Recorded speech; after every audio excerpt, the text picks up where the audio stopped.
চক তেওঁলোকে 2000 আগতো তেওঁলোকে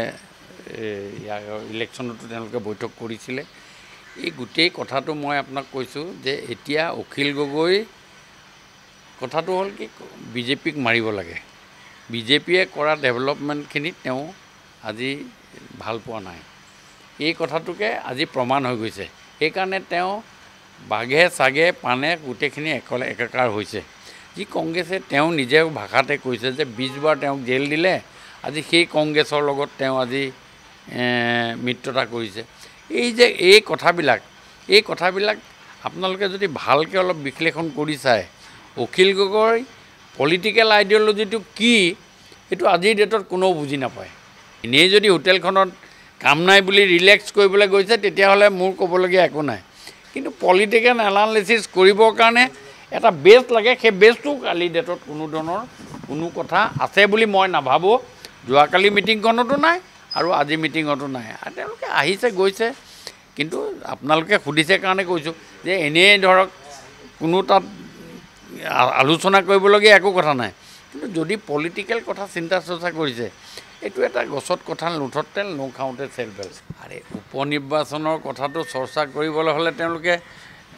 বুনিয়াদটো কি বুলি ল'ব কোনটো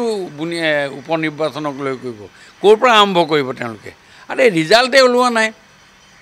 আপোনাৰ বাচ্চা জন্মই হোৱা নাই আপুনি ল'ৰা নে ছোৱালী কেনেকৈ কথা ক'ব তেনেকুৱা ধৰণৰ কথা এটা নহ'ল জানো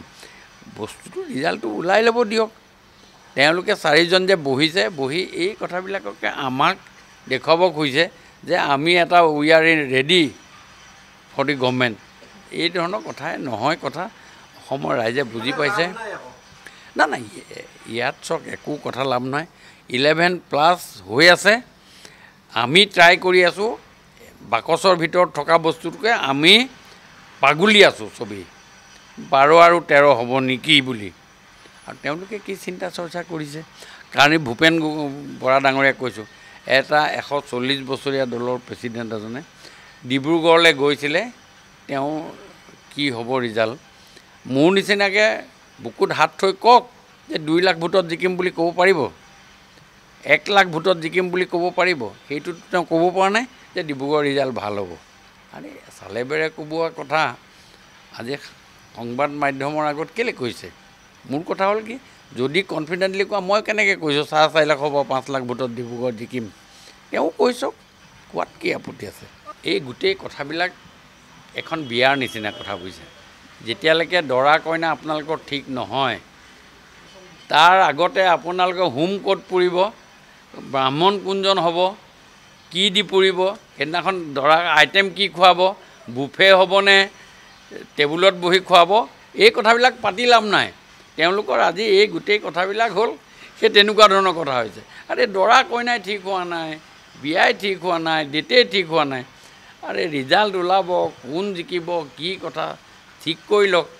চাব দেই অসমীয়াত এটা কথা আছে আগৰ গৰুক কিন্তু বাঘে খায় আগত জাকত যেতিয়া আগৰ গৰুটোকে প্ৰথমে বাঘে মাৰে সেইকাৰণে বেছি খৰধৰ কৰিলে বিপদত পৰাহে চান্স থাকে কোনখিনি ভোট লুইনজ্যোতি গগৈয়ে পাব আৰু কোনখিনি ভোট সৰ্বানন্দ সোণোৱাল ডাঙৰীয়াই পাব লুইনজ্যোতি গগৈয়ে কোনখিনি ভোট পাব 12,70,000 ভোট আজি বাকচত সোমাই আছে মই ডিব্ৰুগড় সমষ্টিৰ কথা কৈছোঁ মই ডিব্ৰুগড় সমষ্টিৰ কথা এইকাৰণে কৈছোঁ যে ডিব্ৰুগড় সমষ্টিটোত মই আহে কোহে মই ডিব্ৰুগড় সমষ্টিৰ বিষয়ে মই জানো সেইকাৰণেহে মই কৈছোঁ মই যোৰহাটৰ বিষয় লৈ আপোনাক নাই কোৱা 12,70,000 ভোট সোমাই আছে মই আপোনালোকক আজিও কৈছোঁ 3.5 লাখতকৈ এটা ভোটো বেছি লুইনজ্যোতি গগৈ নাপায় 1.5 লাখ ভোট আৰু 50 বঢ়াই দিয়ক 2 লাখ ভোট ধানমাৰে পাব 50,000 নটাত বাদ দিয়ক তেতিয়াও 3 লাখ ভোটত জিকে সৰ্বানন্দ সোণোৱাল তেতিয়াও 3 লাখ ভোটত জিকিব আপোনালোকে কেলকুলেশ্যন কৰি লওক 12,70,000 বাকীখিনি বাদ দিয়ক হায়েষ্ট ভোট যদি 3.5 লাখ হয় সৰ্বানন্দ সোণোৱালে যদি 6.5 লাখ টকা 6.5 লাখ পায় তেতিয়াও আপোনাৰ 3 লাখ ভোটত জিকিব এইটো কোনো কথা নাই এইটো হ'বই নোৱাৰে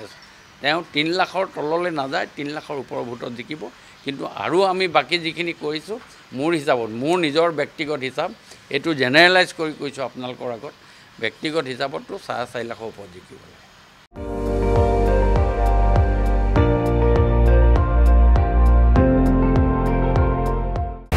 আপুনি চাই আছে ND24 সৰ্বশ্ৰেষ্ঠ নহয় সৰ্বোত্তমৰ দৌৰ